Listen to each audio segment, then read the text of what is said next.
boa noite a todos. Eu vou iniciando, tá certo, aqui a nossa mesa. O professor Paulo Joviniano vai ter um pequeno atraso de 10 minutos, mas aí a gente vai iniciando aqui os debates com o professor Igor Vieira, tá certo? E assim que o professor Paulo chegar, não é, ele dá continuidade. Pessoal, também um segundo aviso, o professor Mário, ele está numa reunião, tá certo? Também não vai poder agora entrar nesse momento, vamos aguardar, né, que ele, num segundo momento, quando ele puder, ele entre, tá certo, pessoal? Então, sem mais delongas, eu dou boa noite a todos, tá certo? Ao nosso segundo dia do simpósio do GPP, do Grupo de Estudos em Políticas Públicas, aqui da nossa UFPSA, tá certo? Para quem ainda não conhece, pessoal, o GPP é um grupo de estudos vinculado ao Observatório de Políticas Públicas Populus, coordenado pelo professor Mário dos Anjos, né, que também é um dos coordenadores do GPP. Né, nós estamos aqui fazendo nossa primeira semana, não é, de simpósio, tivemos a primeira quarta-feira, no dia 2, não é, com a professora Elizabeth Santos, aqui da casa, falando sobre políticas públicas culturais, e o professor, não é, Frederico Monteiro, falando sobre questões de política pública de segurança, né, o professor Frederico Monteiro, que é comissário da Polícia Civil e também, não é, chefe da inteligência aqui, não é, do ramo aqui de segurança pública na cidade, do município do Recife, né, então, eles dois trouxeram ali grandes ponderações a respeito de dois viés aqui de pesquisa em política pública, seja a cultural, seja a de segurança pública, né? E aí, pessoal, como disse, né, no primeiro dia de simpósio, né, a política pública, ela vai ali, não é, se materializar de diversas formas, seja políticas públicas diretas e indiretas, e aí o sentido desse simpósio justamente não é poder aprofundar alguma das principais políticas públicas que a gente tem, né, sejam as diretas ou indiretas. Hoje, não é, nós temos dois excelentes convidados, né, especialistas nas áreas, não é, de duas grandes políticas públicas e de grande importância hoje, né, até porque, como, né, discutimos no simpósio no dia anterior, não é, no primeiro dia do nosso simpósio, né, política pública e crise, elas estão diretamente ligadas, e nós estamos vivendo o combo das crises, né? Nós estamos vivendo, além de uma crise sanitária, não é, que afeta diretamente a política pública de saúde, que é um dos objetos da noite de hoje, também estamos vivendo uma crise ambiental que, na verdade, né, não sei se paramos de viver a crise ambiental, né? Ela só tem oscilações, às vezes fica menos pior, às vezes fica tragédia pura, né? E ainda vivemos a questão da energia no Amapá, vivemos as questões de oscilação democrática, vivemos as questões políticas, econômicas, enfim, né? Crise política pública e estrutura de Estado é quase, né, o nosso cotidiano. E hoje, pessoal, como eu disse, né, além do objeto da política pública de saúde, que será apresentada pelo professor Paulo Joviniano, né, advogado, especialista na área, atual doutorando com tese em política pública de saúde, atual presidente da OAB Olinda, nós iniciaremos a noite com a política pública não menos importante, que também não está no centro das atenções do momento, que é a questão ambiental, não é? E as políticas públicas ambientais desse cenário. E aí, para isso, né, nós não poderíamos ter chamado um professor mais aprofundado do assunto, com mais gabarito para falar do assunto, que o nosso querido professor Igor Vieira, né, engenheiro ambiental e muito atuante em questões de política pública, aqui não apenas no Estado, mas também nacional, e conhecido, né, já nacionalmente, não é? Engenheiro, mestre em engenharia ambiental, e aí está presente conosco, pessoal. Então, vamos começando o debate com o professor Igor Vieira a respeito de políticas públicas ambientais, e aí, não é, em um segundo momento, fazemos aí o debate sobre políticas públicas de saúde. Professor Igor, seja muito bem-vindo, é uma satisfação, é uma honra, não é? Vejo aqui alguns orientandos do GPP, como também, não é, alguns convidados internos e externos. Não é uma honra para todos nós escutar o senhor essa noite. Então, por favor, fique à vontade, professor. Só não escutamos o senhor, professor. Não sei se... Acho que o seu áudio está desligado. Oi, boa noite. Agora vocês me ouvem? Boa. Agora escutamos. E vem minha tela? Sim, já está compartilhada aqui, professor. Pronto, boa noite a todas, a todos. Obrigado, Vanessa, pelo convite e pela introdução. Como ela bem falou, eu sou o Igor Vieira, me representar aqui. Eu sou engenheiro ambiental de formação, especialista em oceanografia e mestre em engenharia ambiental. E, para além de toda essa formação, eu fugi um pouco da prática da engenharia na minha vida profissional, no que diz respeito ao que as pessoas pensam de forma óbvia do que um engenheiro faz. Assim. Eu me afastei um pouco do universo das outras, do universo das... que eu fui me aproximando desse processo social que culmina sempre em política pública. E isso é uma coisa que me despertou muito cedo na engenharia ambiental, porque o engenheiro ambiental ele trabalha tentando fazer com que normativas sejam colocadas em prática. E isso tem um escopo legal que é prévio e que, na maioria das vezes, ele é baseado essencialmente em políticas públicas. Quando essa coisa começou a acontecer, eu fui enveredando para outros caminhos aí, e hoje estou como coordenador regional numa organização chamada Water Ocean. É uma organização canadense que trabalha em alguns lugares do mundo, e aqui no Brasil a gente tem um programa chamado Water Innovation Lab, que é um laboratório de inovação para água, pensando em criar projetos de inovação e solução para solucionar os desafios da água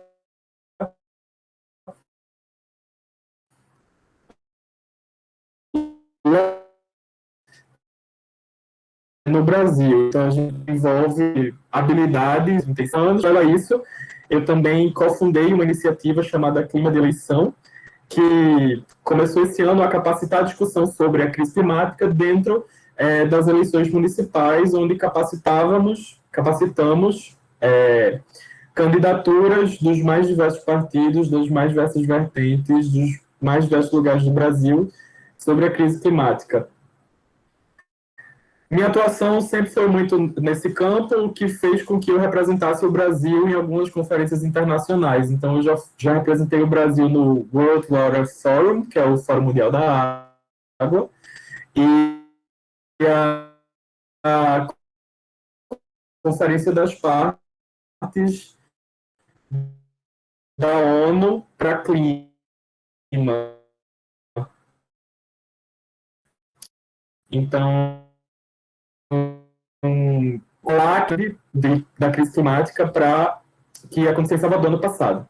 E estar nesses espaços me mostraram sempre a importância e o quão efervescente é discutir e pensar políticas públicas e tentar trazer isso para a prática. Eu vou tentar ser o mais claro e objetivo possível, porque eu sei que os desafios do virtual são complexos e, em termos gerais, está todo mundo bem cansado. Então, eu vou tentar trazer uma discussão bem dinâmica e direta, e para começar, já com essa imagem aqui, que é uma fotografia analógica tirada por mim, em Buíque, numa região que tem acontecido um projeto de gestão comunitária das águas. É um projeto... Gestão comunitária é uma coisa relativamente recente, assim, em termos de teoria prática, mas que é muito evidente e que surge na América Latina como uma alternativa para solucionar questões na ausência de políticas públicas, que nesse caso, em Buíque, na ausência de políticas públicas que garantissem o acesso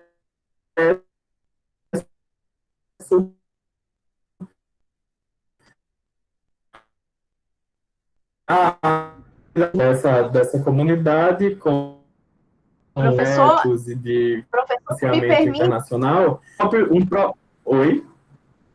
Professor, eu não sei Claro. se é a minha conexão ou se está acontecendo com os demais. Está acontecendo algumas falhas na fala do senhor. De repente, professor, como o senhor está compartilhando, se o senhor deixar só o áudio e tirar a imagem, talvez melhore. Vamos tentar? Será que... Vamos, Pode falar, professor, vamos. vamos lá. E aí, esse caso em Buíque, no semiárido de gestão colaborativa da água, surge nessa iminência da ausência de políticas públicas de acesso à água que assegurassem com que essa população tivesse acesso a esse recurso, e com o auxílio de organizações de financiamento internacional e articulação colaborativa da própria comunidade e de diversos outros atores, fez com que essa comunidade criassem uma própria rede de distribuição de água, uma própria rede de acesso, uma própria rede de cobrança e se articulassem de modo a que eles tivessem essa autonomia. Então, é uma das alternativas que surgem com a urgência de se criar políticas públicas, são exemplos como esse. Mas eu queria começar falando com vocês sobre um panorama geral, assim, porque quando a gente pensa em políticas públicas ambientais, a gente tem que lembrar que isso não está relacionado diretamente e apenas com a preservação do meio ambiente. Políticas públicas de meio ambiente são essencialmente políticas de desenvolvimento, porque a gente tem que garantir e assegurar que o desenvolvimento aconteça, mas que aconteça de forma equilibrada e justa, não só para o ambiente, mas para a sociedade. Porque a gente tem um vício de se enxergar como além do meio ambiente, e isso é uma visão completamente errada, porque nós, enquanto ser humano, nós somos o meio ambiente. Então, se a gente pensa uma política pública de meio ambiente, a gente tem que considerar toda essa integralidade desse sistema. Porque o meio ambiente, ele não é só o verde. O meio ambiente também pode ser o ambiente urbano, a forma que a gente se relaciona na nossa cidade, a forma que a gente se locomove na nossa cidade, o ônibus que eu pego, o carro que eu vou para o trabalho, se eu decido não fazer isso, ir de bicicleta, são alternativas que estão dentro do meio ambiente urbano e que precisam de um escopo de política pública que assegure que isso aconteça da forma adequada. E pensando nesse panorama, a gente se encontra no Brasil com um desafio gigantesco, que é a legitimação das leis, ações e a prática dessas políticas ambientais. E principalmente enfatizando que políticas ambientais são políticas de participação. Ainda num contexto de panorama geral, a gente se embasa muito no direito ambiental. Por quê? Porque ele vai preconizar, na real, essa relação do homem com o meio ambiente. E aí vai nos dar mecanismos legais para a proteção socioambiental, enfatizando, mais uma vez, essa relação entre sociedade e ambiente. E no Brasil, o direito ambiental surgiu com esse objetivo, assim, de estabelecer diretrizes de conduta, principalmente, fundamentadas na Política Nacional do Meio Ambiente, que é a Lei 6.938 de 81, que é uma normativa que estabelece definições para o meio ambiente, qualificando ações dos agentes modificadores e apresenta mecanismos de proteção ambiental, para assegurar com que esses sistemas socioambientais consigam ser agentes de desenvolvimento, consigam se desenvolver, mas ao mesmo tempo consigam proteger esses sistemas ambientais que eles cobrem. Quando a gente pensa num histórico assim de panorama ainda, a primeira menção e escopo, digamos que legal assim sobre o meio ambiente é na Constituição, porque a Constituição ela traz a questão da problemática ambiental através de diretrizes de preservação e 2, proteção dos recursos naturais. E ela deixa muito claro que o meio ambiente ele não só precisa ser visto, mas que ele é um bem de uso comum da sociedade. E aí, o artigo 225 da Constituição, ele vai dizer que todo mundo tem direito ao meio ambiente ecologicamente equilibrado, por ser um bem de uso comum e essencial à qualidade de vida, ao bem viver. E cabe ao poder público e à coletividade o dever de defendê-lo e preservá-lo para as presentes e principalmente as futuras gerações. E aí, quando eu falo de futura geração, é muito interessante ver o quanto esses movimentos ambientais tem tomado um escopo e uma relevância extrema assim, nos últimos anos, e tem sido basicamente de movimentos de juventude, principalmente movimentos relacionados à crise climática, pensando nessas diretrizes assim, de preservação e proteção.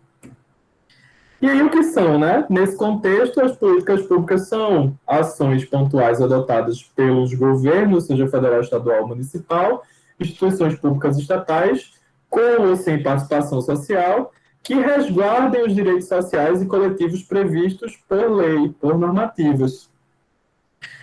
E isso tudo é para oportunizar a melhoria da qualidade de vida da população através da implementação de medidas que garantam o bem-estar comum. E aí, nesse caso, a gente vai estar pensando nesse sistema socioambiental, assim, de como eu consigo garantir o meu bem viver enquanto ser humano, mas como eu consigo também garantir com que os ecossistemas, através de políticas públicas de preservação, principalmente, garantam esse equilíbrio. Isso tudo vem com o histórico, né? As políticas públicas relacionadas ao meio ambiente no Brasil começa a se discutir nos anos 70. E não só as políticas públicas, assim, o movimento ambientalista brasileiro, formal, digamos assim, ele surge na década de 70, porque se a gente for falar de movimento ambientalista brasileiro, a gente está falando de povos originários e tradicionais que estão aqui desde que o Brasil é Brasil. Mas o estabelecimento de formalidade nisso assim, é muito nos anos 70 e que é meio que um movimento global assim, de pensar essas dinâmicas de meio ambiente. E é também quando surge a primeira menção sobre sustentabilidade. Isso porque o Brasil é um país de produção principalmente pensado para agricultura e pecuária. A economia brasileira toda era focada nisso até então.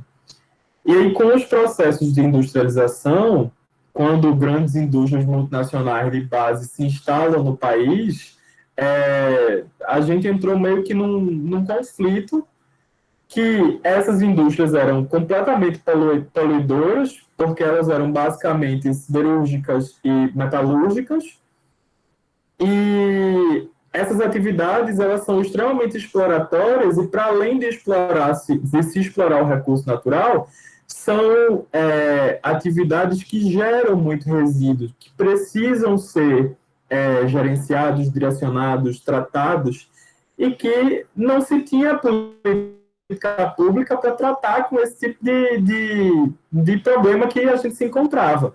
E isso ficou evidente que era preciso se regulamentar políticas públicas de proteção ambiental no Brasil, porque a maior riqueza do país ainda é relacionada aos recursos naturais. O Brasil tem a maior disponibilidade hídrica do planeta, o Brasil tem a maior área verde do planeta, a Amazônia aqui é os ambientes com maior biodiversidade do planeta. As interações de mantimento da temperatura da atmosfera do globo terrestre são diretamente influenciadas pelas dinâmicas naturais que acontecem no Brasil. Nessa época, a gente não tinha muito essa consciência, porque muitos acreditavam ainda que esses recursos naturais eles não findavam.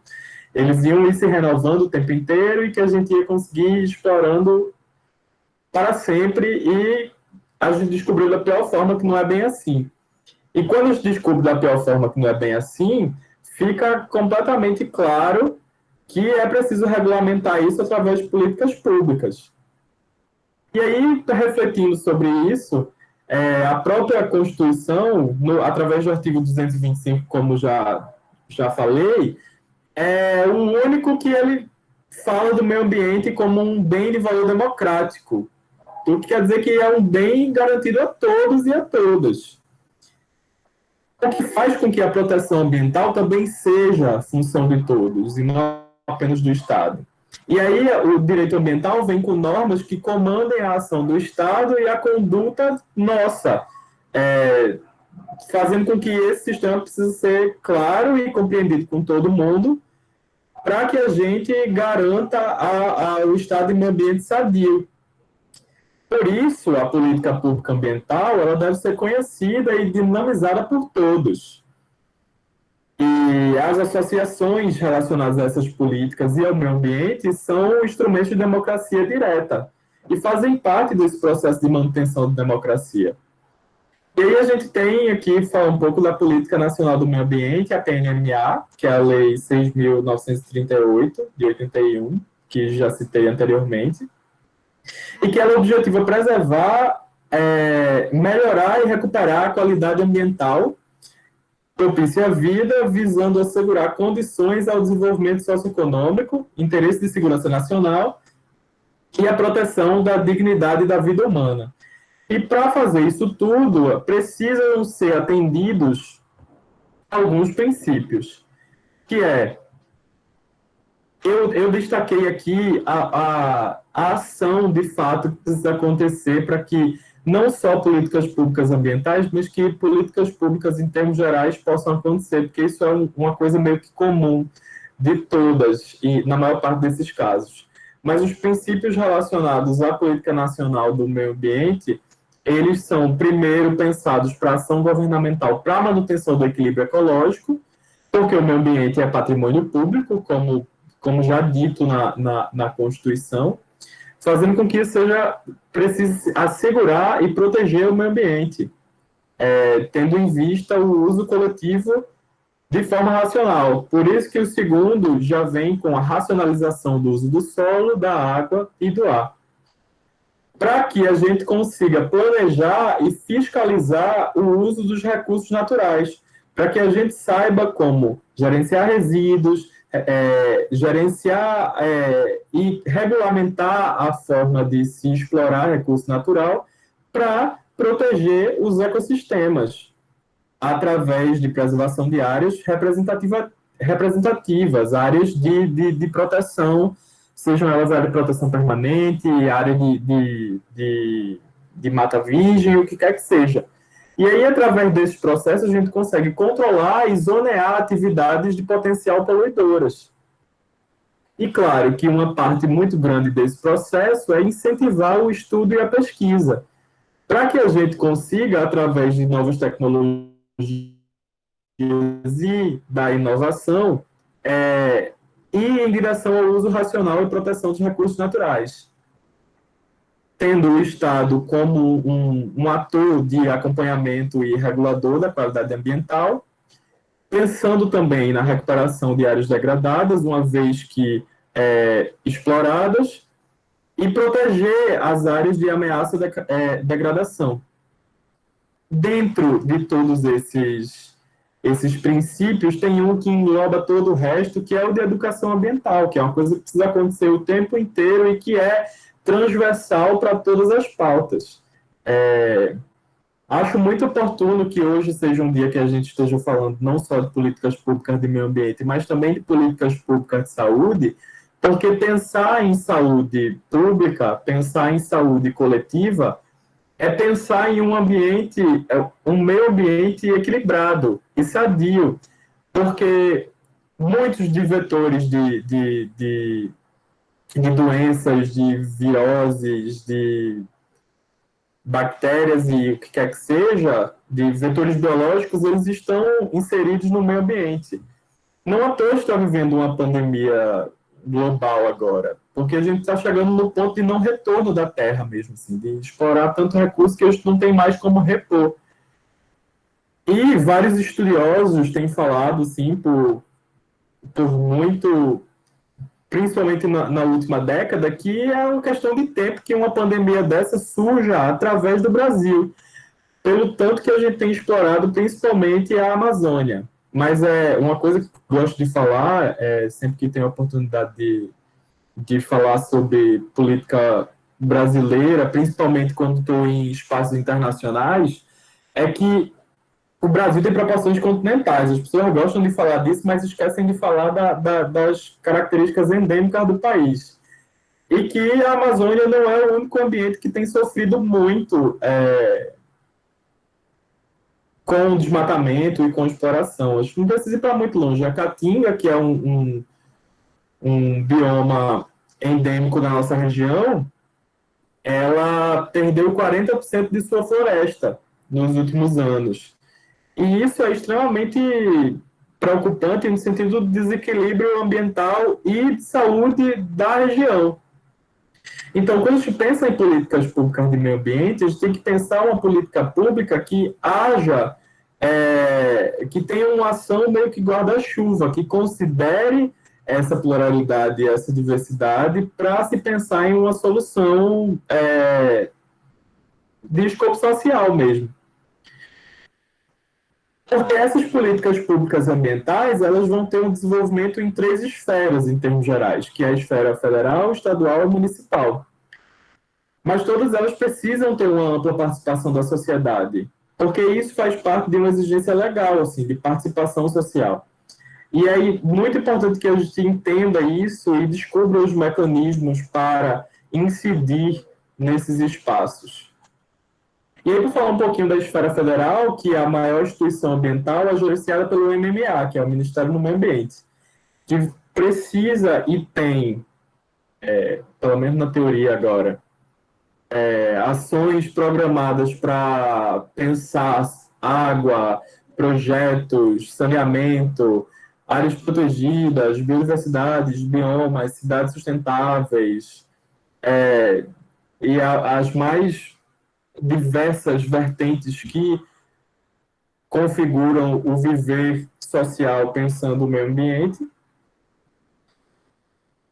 E uma das ferramentas de pensar políticas públicas no Brasil é através do Conselho Nacional do Meio Ambiente, que é o CONAMA, que é um colegiado representativo de 5 setores, pelo menos até então, que é uma relação de órgãos federais, estaduais, municipais, o setor empresarial e sociedade civil, que cria normativas, inputs, documentos e guias para se formar políticas públicas ambientais, dentro de um grande guarda-chuva que respeita, claro, a hierarquia federativa das coisas, mas que segue o princípio básico do direito que não se retroage uma lei, né?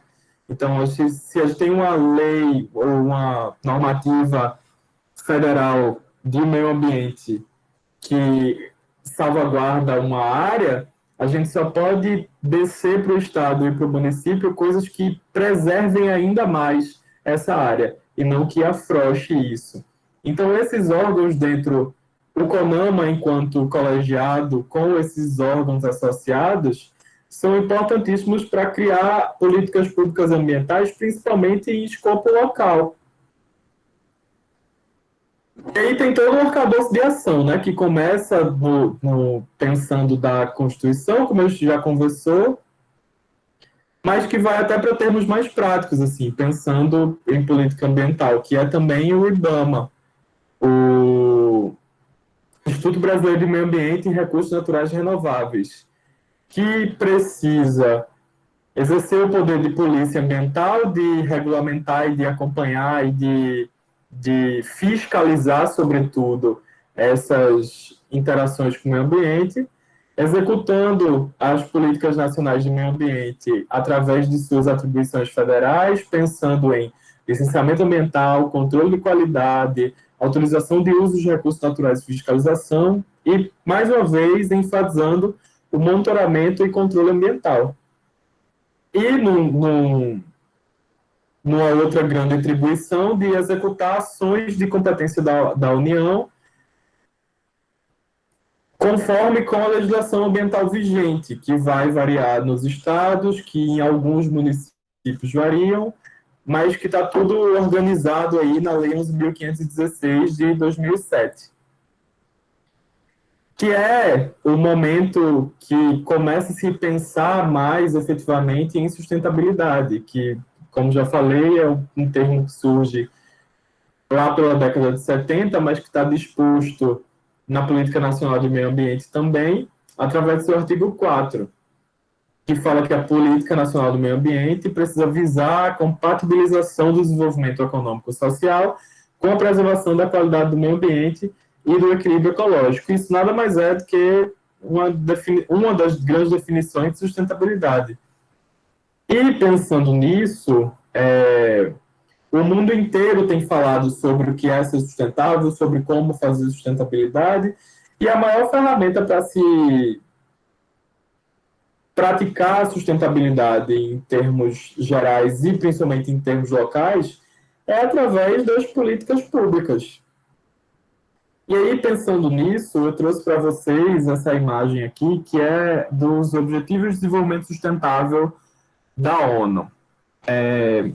São, são os ex-objetivos do milênio, que eles surgem como metas para garantir com que o planeta seja mais sustentável. E essas metas são variáveis para localização geográfica, se você estiver no norte global, se estiver no sul global.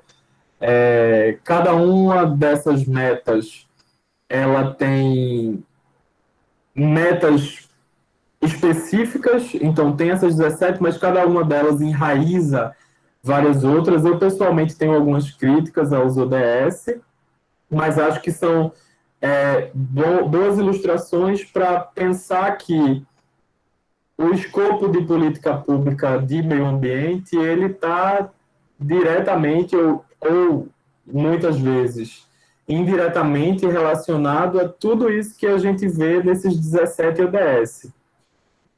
Na premissa de que a gente não precisa dos Objetivos de Desenvolvimento Sustentável para lembrar a gente dessa necessidade e dessa atuação no escopo das políticas públicas. Eu deixo isso mais como uma provocação, assim, porque no Estado, para o funcionamento do Estado e para o funcionamento de políticas públicas, o princípio de participação ele é essencial, porque ele é estrutural para manutenção da democracia, para garantir que a nossa sociedade seja cada vez mais democrática. Porque ela vai estar permitindo ao indivíduo e aos mais distintos grupos sociais o que a gente chama de participação cidadã, que é fundamental para que a gente consiga construir políticas públicas de meio ambiente que sejam justas e que abracem todos e todas, pensando que a maior crise ambiental que a gente enfrenta é uma crise que é, ao mesmo tempo, econômica, social, que é a crise climática. Ela tem sido a grande vilã para todos os sistemas globais. E através das especificidades locais, sejam das nações, sejam indo para entes federativos, entes estaduais ou o que quer que seja, elas precisam ser consideradas para que a gente consiga pensar em políticas ambientais que foquem em adaptação. E aí, para finalizar, eu queria deixar uma provocaçãozinha com vocês, que é uma reflexão que eu gosto sempre de fazer, assim, de imaginar que a gente tem essa linha de superfície. Vamos pensar que isso é o oceano.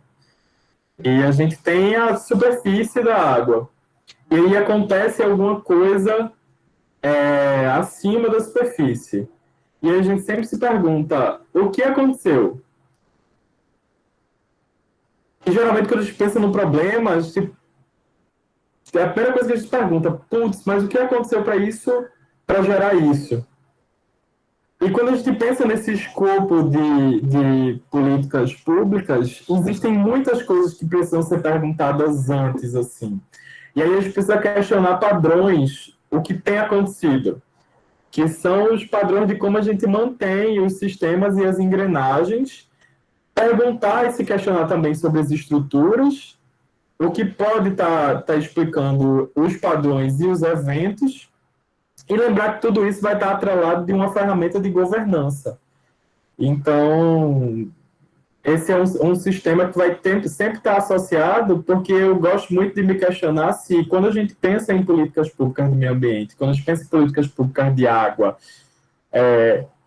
de saneamento, do que quer que seja, a gente está pensando que está solucionando problemas de água ou a gente está solucionando problemas sistêmicos?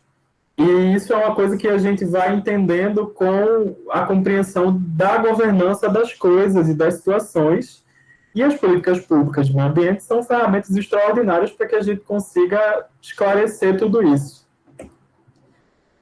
Isso aqui são referências do que eu baseei essa minha conversa e a apresentação de vocês, que é a Constituição Federal e a Política Nacional do Meio Ambiente.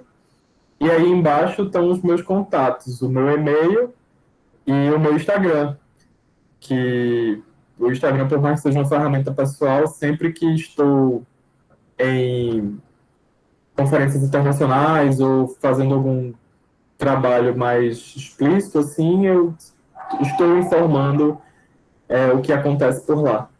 Então é isso, eu queria agradecer a vocês, me colocar disponível para eventuais dúvidas e trocas, e seguimos.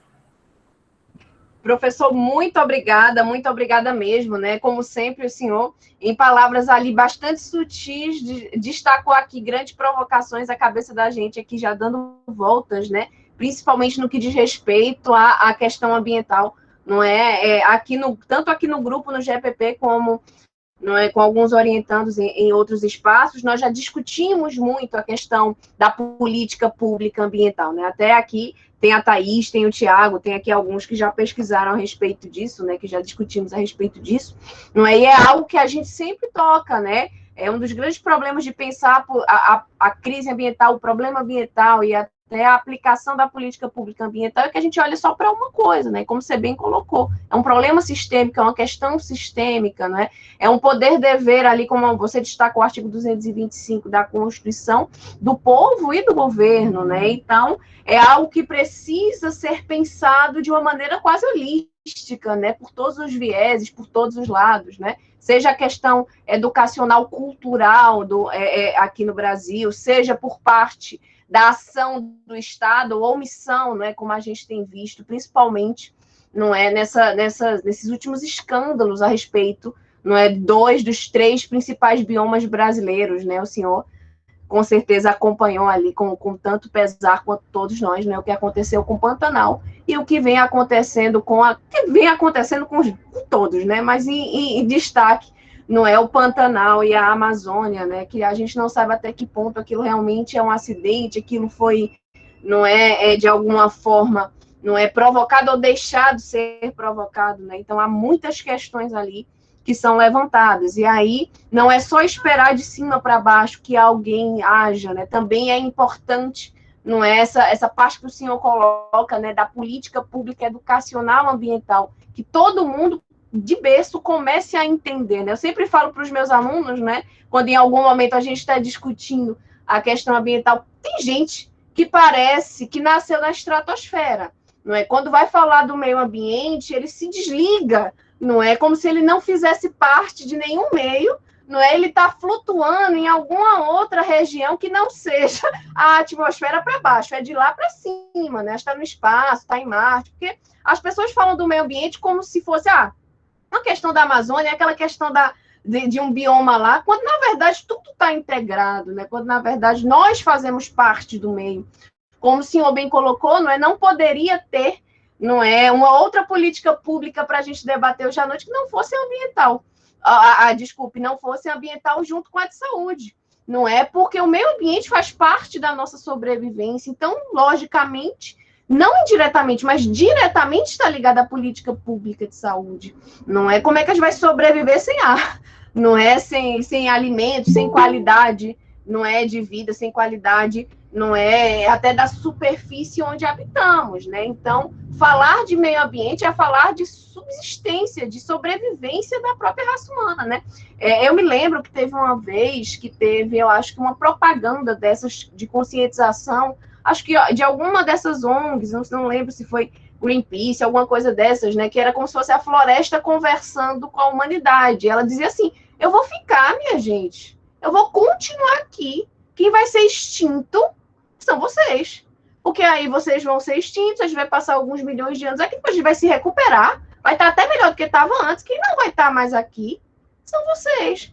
Então, quando a gente fala de meio ambiente, é por isso que eu digo, tem alunos não aqui, não estou, mas pessoas, né, que às vezes você vai dar uma palestra, parece que tá falando do meio ambiente, é uma coisa lá fora, é um negócio, quando na verdade nós estamos nesse momento, cada um no seu meio, né? E respirando ar, e se alimentando ali de vegetais, então tudo aquilo faz parte, de alguma forma, né? E, infelizmente, no Brasil, não só legislativamente, né, que é um grupo de gestão, mas que a gente discute um pouco de direito, discute um pouco de ciência política, infelizmente, no Brasil, a gente vê essa questão a legislação, ela até, enfim, foi organizada, mas ela não está tão avançada quanto outras legislações na América Latina, né? A gente vê aí as constituições andinas, né, que já falam da Pachamama, tem alguns países aí com tribunais indígenas, a gente mal pensa, não é, no meio ambiente, ainda diz assim, tem o artigo 225, agora é garantia, é direito fundamental, mas não é dar a devida atenção, né? Apesar da nossa Constituição ser extremamente progressista e ter sido realmente uma revolução democrática, mas na questão aí ambiental ainda está pouco, perto de outras constituições, não é? E aí a gente bate sempre naquela questão, não apenas na omissão ou no desdirecionamento do Estado, mas também na educação, não é? A conscientização do povo brasileiro de que o meio ambiente ele é importante, né? A gente, em populações andinas, né, a gente vê aí, né, Bolívia, Equador, Chile, tem uma população indígena ainda forte, então eles têm uma preocupação com o meio ambiente de uma forma mais forte, né? Então isso é algo que a nossa população ela não consegue absorver, né, de uma forma tão positiva, né? E a gente vê nessa questão. Então, professor, nessas ponderações que 3, 4 linhas aí que o senhor falou já me deu aqui, né, quase uma construção de alguns direcionamentos. Pessoal, como a gente ainda tem tempo, antes da gente entrar, né, na política pública de saúde, o professor Paulo Joviniano já se encontra em sala. Professor, seja muito bem-vindo. Tudo bem, professor? Antes de passar a palavra ao senhor, não é? Em vez de fazer por bloco, né, por ser uma questão tão importante, eu já pergunto aqui se alguém tem alguma pergunta ao professor Igor, quer trazer alguma ponderação, uma complementação, tá certo? Vou deixar aí esses 5 minutinhos para vocês. Pessoal, pode deixar ao final também, mas se quiserem já fazer agora, tá certo? Alguém quiser escrever alguma coisa no chat, alguma questão. Tiago, você quer falar, meu querido? Pode abrir o microfone, fique à vontade, viu? Ou se quiser só falar aqui. Não, professor, eu coloquei aqui no chat já. É só mais uma ponderação a falar. Sobre tá a certo. importância, né? A importância da participação popular nesses processos da tomada de decisão. Uhum. Exatamente. A outra questão muito importante que o professor também citou e que você está trazendo aqui, não é a questão da qualidade democrática, de uma maior participação, não é? Mas como a gente está falando, né? Tudo meio que é ligado, né? Como é que vai ter uma participação se não há uma consciência? Então é preciso começar pela educação, para que a população se conscientize que tem que participar, não é? Então é realmente uma coisa puxa a outra. Perfeito, Tiago, grande destaque que você trouxe, né? O Tiago escreveu aqui, né? A importância da participação e mobilização política e socioambiental, de fato. Bem, pessoal, então, não teve mais nenhuma inscrição no chat, vou deixar, não é, então, se alguém ainda tiver alguma pergunta para o professor, algum destaque que queira fazer para o segundo momento, a gente pode fazer em bloco,